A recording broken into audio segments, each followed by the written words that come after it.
Bonjour à toutes et à tous, bienvenue pour une nouvelle vidéo intitulée « La délivrance arrive au prix de ta persévérance ». La délivrance arrive au prix de ta persévérance. Donc, notre Dieu est un Dieu de délivrance. L'état où tu es aujourd'hui, Dieu ne permettra pas qu'il en soit de même demain au nom de Jésus-Christ. Oui, les problèmes et les difficultés sont là, et oui, la solution viendra, elle te sera donnée par Jésus-Christ, elle te sera donnée par Dieu. Alléluia. Paul disait dans le deuxième épître à Timothée, chapitre 3, verset 11, deuxième épître à Timothée, chapitre 3, verset 11, « Mes persécutions, mes souffrances, à quelles souffrances n'ai-je pas été exposé à Antioche, à Léon, à Lystre, quelle persécution n'ai-je pas supporté, et le Seigneur m'a délivré de toutes. » Le Seigneur m'a délivré de toutes. Je vais le redire encore, le Seigneur m'a délivré de toutes. Paul a eu de nombreux problèmes. Vous voyez ici, il parle des souffrances, des persécutions, qu'il a été à Antioche, à Lystre, à Icône. Mais Dieu l'a délivré de toutes. Et Dieu te délivrera de toutes. Alléluia. Dieu délivre. Dieu a délivré Paul de tous ses problèmes. Il en a eu d'autres, mais de problèmes. Mais toujours le Seigneur a été là et il l'a délivré. Quand tu es face à un problème, lâche pas, mon frère, ma soeur, le Seigneur te délivrera de tous tes problèmes au nom de Jésus-Christ. Tu en auras forcément, c'est écrit, mais Dieu est fidèle et il te délivrera. Alléluia. Aujourd'hui, on va parler de Jochébed. Jochébed, la mère de Moïse. Cette femme, elle était courageuse et elle n'a rien lâché par amour pour son fils. Mon frère, ma soeur, elle ne lâche rien pour l'amour du fils. L'amour envers Dieu, le Fils, qui est Jésus-Christ, et de même que Dieu a délivré Jochébed et le Fils, Dieu a déjà délivré Jésus et il te délivrera aussi au nom de Jésus-Christ. Alléluia. Si tu t'attaches à Dieu, Dieu ne te lâchera pas. Nous allons lire Exode chapitre 1, verset 22 et Exode chapitre 2, verset 1 à 10. Exode chapitre 1, verset 22 et chapitre 2, verset 1 à 10. Alors Pharaon donna cet ordre à tout son peuple. Vous jetterez dans le fleuve tout garçon qui naîtra et vous laisserez vivre toutes les filles. Un homme de la maison de Lévi avait pris pour femme une fille de Lévi. Cette femme devint enceinte et enfanta un fils. Elle vit qu'il était beau et elle le cacha pendant 3 mois. Ne pouvant plus le cacher, elle prit une caisse de jonc qu'elle enduisit de bitume et de poix. Elle y mit l'enfant et le déposa parmi les roseaux sur le bord du fleuve. La sœur de l'enfant se tint à quelque distance pour savoir ce qui lui arriverait. La fille de Pharaon descendit au fleuve pour se baigner, et ses compagnes se promenèrent le long du fleuve. Elle aperçut la caisse au milieu des roseaux et elle envoya sa servante pour la prendre. Elle l'ouvrit et vit l'enfant. C'était un petit garçon qui pleurait. Et elle en eut pitié et elle dit « C'est un enfant des Hébreux ». Alors la sœur de l'enfant dit à la fille de Pharaon « Veux-tu que j'aille te chercher une nourrice parmi les femmes des Hébreux pour allaiter cet enfant ?» « Va, lui répondit la fille de Pharaon, et la jeune fille alla chercher la mère de l'enfant. La fille de Pharaon lui dit « Emporte cet enfant et allaite-le-moi, je te donnerai ton salaire. » La femme prit l'enfant et l'allaita. Quand il eut grandi, elle l'amena à la fille de Pharaon, et il fut pour elle comme un fils. Elle lui donna le nom de Moïse, car, dit-elle, « Je l'ai retiré des eaux. » Alléluia. Le peuple juif, il est en captivité en Égypte. Et voici, Pharaon maltraite ce peuple.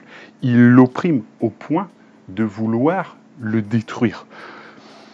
Pharaon demande aux sages-femmes de se débarrasser des garçons et de ne garder que les petites filles. Les sages ont été outrés et ont refusé, les sages-femmes ont été outrées et elles ont refusé d'exécuter cet ordre. Alors Pharaon va s'adresser à tout son peuple, aux Égyptiens, et il va leur dire « Quand vous verrez un bébé garçon, vous le jetterez dans le fleuve, mais vous laisserez vivre les petites bébés filles. » Quelle abomination, quelle horreur. Le Nil, fleuve d'Égypte, il est plein de crocodiles, il est plein de bêtes sauvages. Et Pharaon, le meurtrier, ordonne à son peuple de jeter les bébés garçons innocents dans cet endroit de mort.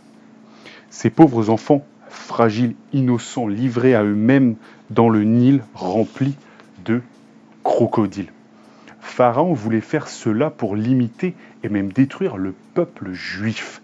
Il voulait empêcher le peuple juif d'avoir des enfants parce qu'il multipliait, parce qu'il croissait, parce que ce peuple est le peuple de Dieu, car oui, la Bible dit le salut vient des Juifs, et donc ce peuple, il est béni. Alléluia. Et Pharaon, lui, il était un meurtrier. Et plutôt que de s'en prendre à des hommes, il a préféré s'en prendre à des bébés garçons. Quelle horreur, c'était un lâche. Mais alors, dans ce temps de ténèbres, la Bible parle d'un couple de Lévi. Il parle d'un couple de Lévi. Les Lévis, c'est la crème de la crème. C'est vraiment les gens élus dans le peuple de Dieu. C'est ceux qui pouvaient donner des sacrifices, etc. durant l'ancienne alliance. Alléluia. Ça nous parle, bien sûr, du coup, du peuple élu. Ça nous parle des chrétiens. Les parents du futur Moïse, ils étaient Lévi. Et la Bible parle de Jochébed, là, ici. Son nom n'est pas donné ici, mais il est donné plus tard. C'est Jochébed, mère de Moïse. Cette femme était une personne comme une autre. On n'a rien, mon frère, ma soeur, de plus que les autres. Elle était cependant persévérante. Elle était courageuse.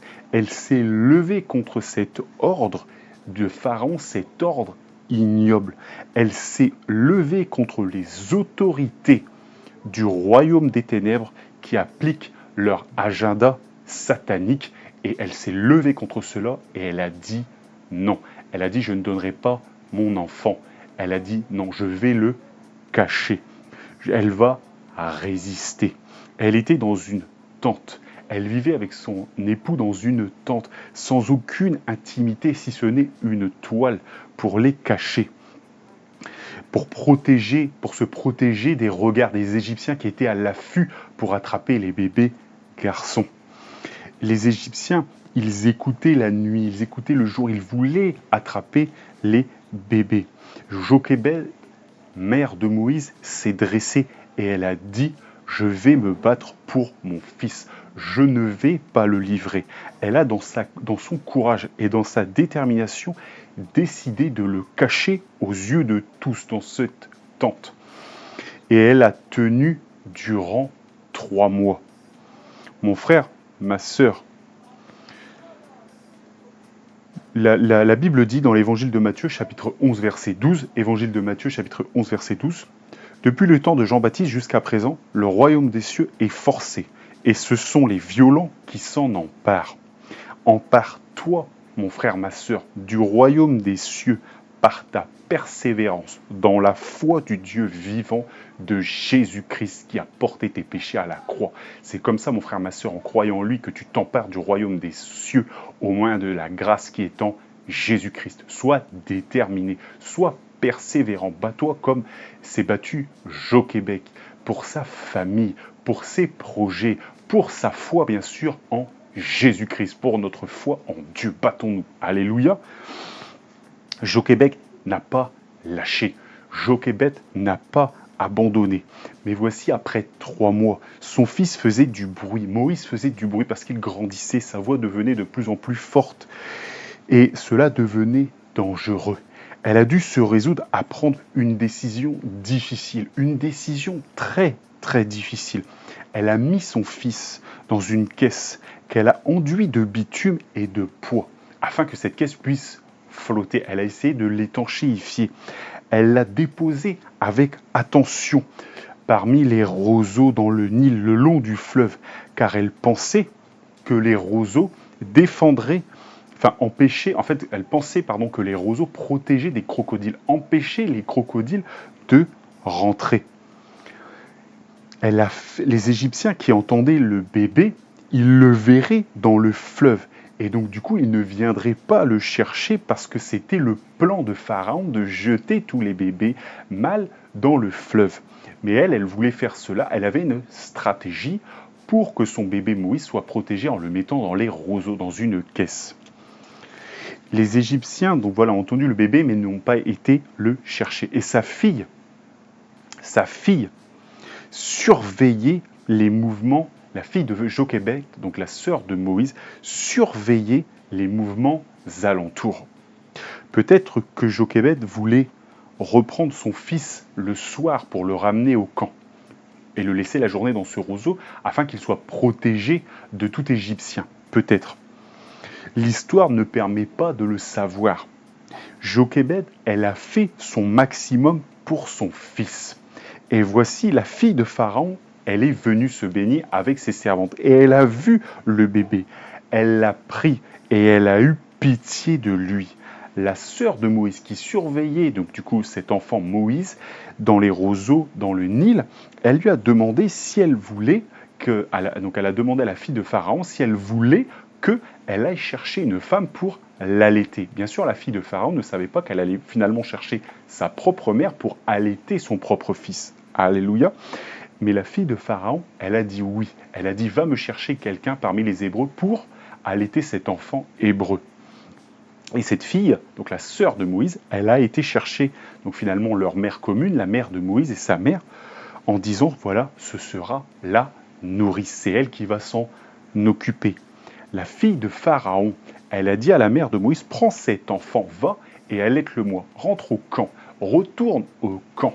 Mais sache qu'au milieu de ce camp, moi qui suis fille de Pharaon, je dis que personne ne te touchera, personne ne touchera à ton enfant. Alléluia. Imaginez la tête des Égyptiens en voyant Jochebed avec un bébé garçon qui le nourrit et qui s'en occupe et qui continue de jour en jour à s'en occuper malgré l'ordre de Pharaon qui avait dit que tous les mâles devaient être jetés dans le Nil.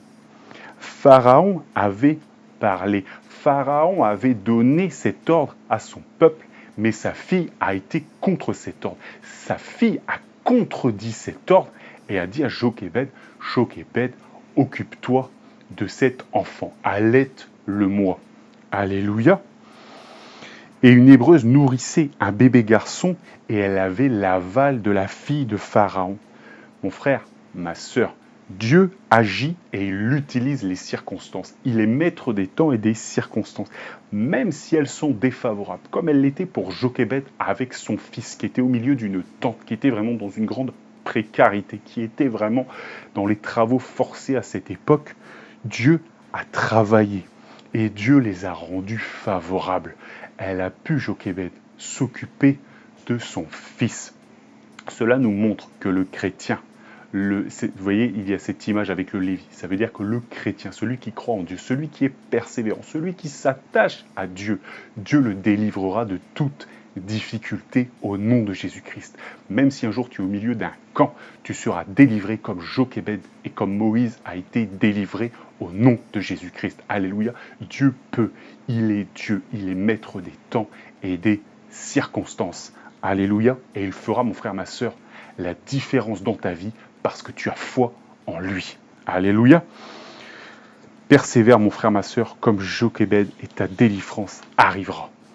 Le plus ironique dans tout cela, c'est que Moïse, il a été recueilli par la fille de Pharaon.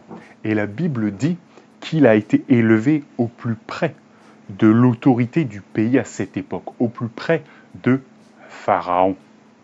Il était avec les fils et les filles de Pharaon, lui qui devait, dès sa naissance, être mangé par les crocodiles.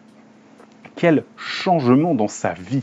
La destinée du diable n'est pas celle qui s'accomplira dans ta vie, mais c'est celle de Dieu au nom de Jésus-Christ. Pharaon ici est l'image du diable. Le diable ne vient que pour voler, égorger et détruire. Il venait semer la mort. Mais Dieu a dit stop. Et Dieu, qui est le chemin, la vérité et la vie, a donné et a persévéré, a donné à Moïse la vie. Moïse a persévéré dans les voies de Dieu. Alléluia. C'est ça, mon frère, ma sœur. Moïse, qui était destiné à la mort, aux ténèbres, il est venu à la lumière en Dieu, en Jésus-Christ. Et toi aussi, mon frère, ma sœur, nous étions destinés à la mort, destinés à l'enfer, mais nous avons été pardonnés, nous avons été réconciliés, nous avons été libérés par la grâce au moyen de notre foi, qui est en Jésus-Christ, qui est en Dieu le Fils, Yeshua HaMashiach. Alléluia. Moïse, Plus tard, après avoir été élevé dans la sagesse des Égyptiens, comme nous dit la Bible, il est devenu l'épine la plus puissante contre Pharaon, lui qui n'était rien. Il a été le pire ennemi de Pharaon plus tard. Pharaon, il a voulu lutter contre Moïse. Le monde des ténèbres a voulu lutter contre celui que Dieu avait choisi, contre son disciple. Alléluia. Mais Moïse était dans le plan de Dieu. Et le petit poing de Pharaon, il s'est fracassé contre la puissance de Dieu. Alléluia. Et oui, mon frère, ma sœur, la Bible dit, si Dieu est pour nous, qui sera contre nous? Même si les enfers, même si tous les démons se déchaînent et cherchent à t'amener en enfer, Dieu ne le permettra pas au nom de Jésus-Christ. La Bible dit, tu crois qu'il y a un seul Dieu, tu fais bien. Les démons le savent aussi, et oui, ils tremblent. Ils tremblent. Le diable tremble, les démons tremblent, parce qu'ils savent que tu es avec Dieu, et Dieu est le plus grand et le plus fort. Alléluia. Oui, Pharaon voulait détruire le peuple juif. Alors Dieu a envoyé un bébé, le bébé garçon, Moïse, que Pharaon voulait tuer pour faire tomber. Et il a utilisé ce bébé Moïse pour faire tomber des plaies puissantes en Égypte. Et le Pharaon a récolté la mort qu'il a semée. Et cela a fini par les premiers-nés de chaque famille en Égypte, où Dieu a envoyé sa colère pour les faire mourir. Alléluia, notre Dieu est puissant, notre Dieu est pour nous. Il est avec nous car nous sommes à lui pour prix de notre foi en Jésus-Christ. Jochébed a persévéré et Dieu l'a délivré. Dieu a élevé son fils.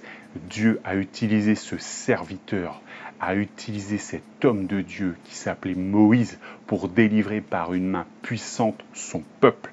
Et cela s'est terminé dans la mer Rouge où Dieu a ouvert l'océan. Le peuple a traversé, mais le Pharaon et son armée qui ont voulu venir derrière eux ont été détruits. Alléluia. Oui, mon frère, ma sœur, Dieu est tout-puissant. Dieu décide et Dieu, mon frère, ma sœur, te délivrera au prix de ta persévérance au nom de Jésus-Christ. Sois comme Jochébed, persévère. Sois comme Moïse, persévère. Sois comme Paul, persévère, persévère encore et encore. Au bout de la difficulté, il y a la délivrance au nom de Jésus-Christ. Alléluia. Que Dieu vous bénisse dans le nom de Jésus-Christ et que toute la gloire lui revienne.